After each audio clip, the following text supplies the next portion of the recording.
So scenario 3 summarized $200,000 sales price, closing date 7/20, 75% loan to value, $10,000 buyer. The payoff on the existing mortgage is $48,893.43. Taxes for the year $22.75. HOA annually is $650. It was paid on January 1st in advance. Buyer's expenses are going to include title insurance of $650, recording fee of $6, attorney fee is $300, any applicable stamps on the note, and then broker fee and attorney fee $250 and 6% commission to the seller's expenses. Where are expenses shown? Page 2. Where are the other things shown? Page 3. All this is on page 3. Okay. What are the questions? The first question is, what is the proration for association fees and where will it show on a closing? Anything more than $325 we can get rid of. Why? Because the seller owns more than half the year. So in this case, without doing the math, B and C are wrong. Right? Are B and C wrong? Or are B and C right? No. B and C would be right. I'm sorry. B and C would be right, right? Yeah. Because And why? B The is seller owns larger than $325. And B's wrong because of page 2. And B is wrong because it's on page 2, right? Well, let's see how we do this calculation. So the answer is C, right? 356.16 credit buyer, debit seller. Alright, so 650 divided by Credit buyer, 365. debit seller. Credit buyer, debit seller. No, that's wrong. The seller paid it already. It's the opposite. It's 293.16 credit seller. Because it'll always Debit be buyer. a It's credit. A. It's A. The answer is A. So here's how it works, and that's why we need to work through the math, even though you know the concept, because if you get it wrong, you'll know, right? So if we look at a number and we have, and I'm going to put the numbers here. I'm going to put 650 and I'm going to put 0 because I like to do it this way. Okay. We already know how many days are in the year, right? July 1st is in the middle, right? Mm-hmm. So July 20th is what? July 20th is here, right? Right? July 20th is past the halfway mark. So who's responsible for the larger amount of the money? The seller's responsible for the larger amount of money. That means, They've already paid it though. but they've already paid it. So we have to get it back. So we need to calculate it one way or the other, right? So this number is less than 325. And this number, and this is just conceptual. This number is greater than 325. Would you agree with that? Right? Okay. This is a little confusing. What I'm going to say is, how many days are we out? How many days is the seller been responsible for? 650 divided by 365 is the daily. How much is 365? How much is that daily rate? $1.78 or $1.78.08 if you want to go out. Yeah. Okay. How many days are we looking at? Well, let's see. We got 31 days for January, 28 for February, 31 Well, half for of March. the year is 181, right? Up to June. Well, we don't want to Okay, assume okay. that. So Yeah, so 31, April 28, is 30, 30, May is 31, June is 30, 30. July is 19. Right, because Dave's Right. a buyer. Mm-hmm. So then we're going to add these together. That's 90. Add these together. That's 91. Right? I'm showing 200, but I So 181 plus 19 equals 200. So 200 days. So multiply 200 days times 178, and what do we get? 356.16. Right? So naturally, you're going to say, okay, the seller's getting a credit for 356.16. However, the buyer has to credit the seller So in this case, you would take the 650 minus the 356, 16, to get the amount that has to be credit or debit, right? The question's tricking you. Okay. So this is going to be 84, 293. So the credit is going to be $293.84 because why? The seller's already paid the full amount. The buyer has to credit back the smaller portion. So we have to make sure that since the credit should be smaller than half. So the credit should be smaller than half.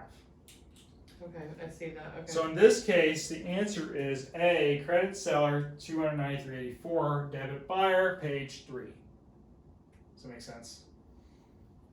That question will get missed more than any of them because it's tricking you because you've paid something in advance.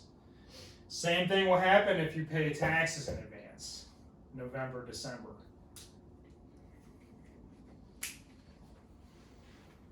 What is the brokerage fee and where does it appear on the closing disclosure?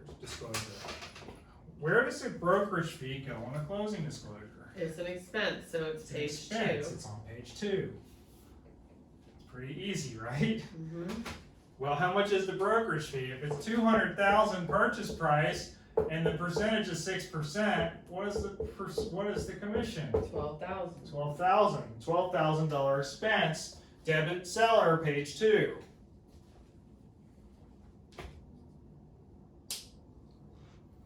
There's only one answer that says debit, or one that says seller, page 2. 16 is D. Am I right? Mm-hmm. Did you check the answer? No, I don't have that. 16 is D. Okay, next question. You would think it's easy, but sometimes it's not. Total government taxes for note, mortgage, and transfer taxes, where are they found? The total government taxes for note, mortgage, and transfer, where is it found?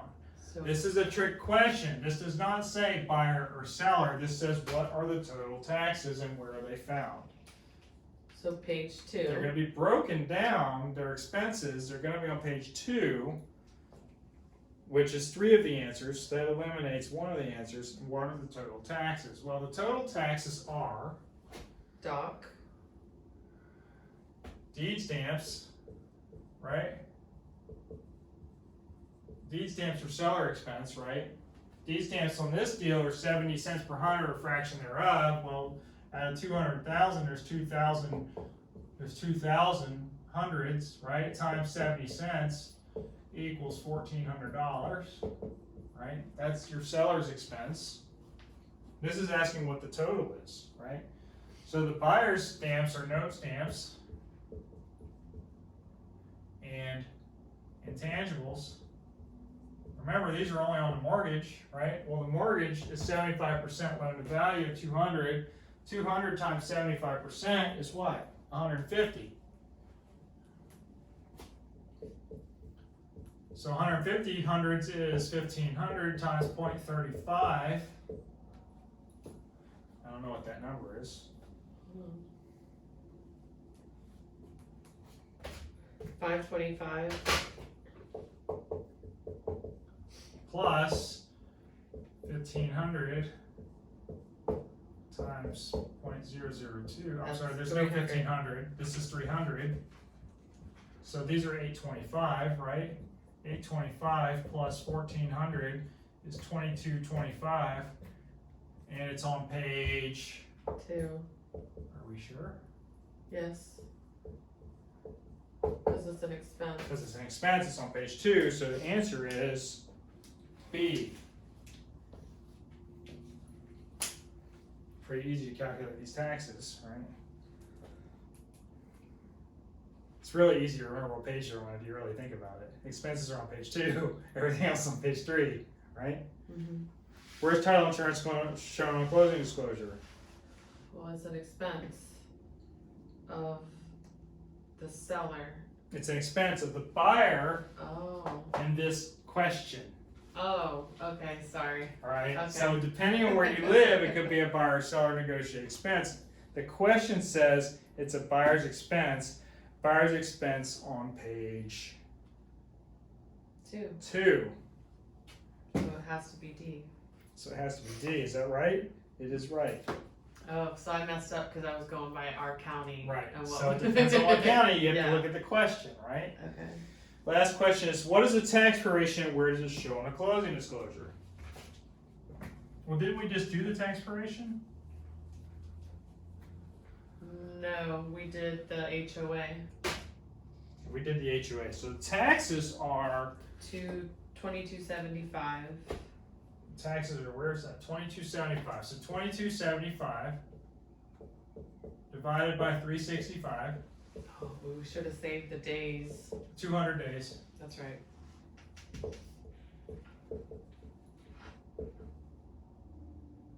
$225, 2275 divided by 200. No, No, divided by 2275 divided by 365. 365 That's what. is $6.23 and 28. If you go out, yeah. Okay. So $6.23, 0.28. Okay. Now, times $6.23, 2,800 or thousandths or whatever you want to call it, and then you get how many days. This is how many days the seller has to credit the buyer. Okay, so that's 1,246 and 58. In this case, we're crediting the buyer and debiting the seller because it's paid in arrears, not in advance. So you have to know the concept that it's paid in arrears. So there's 2 answers, and one is debit seller, the other one's debit seller, the other one's credit buyer. They're both debit seller, credit buyer. What page is this on? It has to be 3. Page 3, because it's not an expense, it's a proration. It's page 3, that means the answer has to be A. A, and guess what? You didn't have to do any of the math because there's only one answer that has page 3. Again, another question where you don't have to do the math. Good? Just gotta remember that whole scenario. If you remember page 3, you don't have to worry about that. Good? Mhm. Feeling more confident about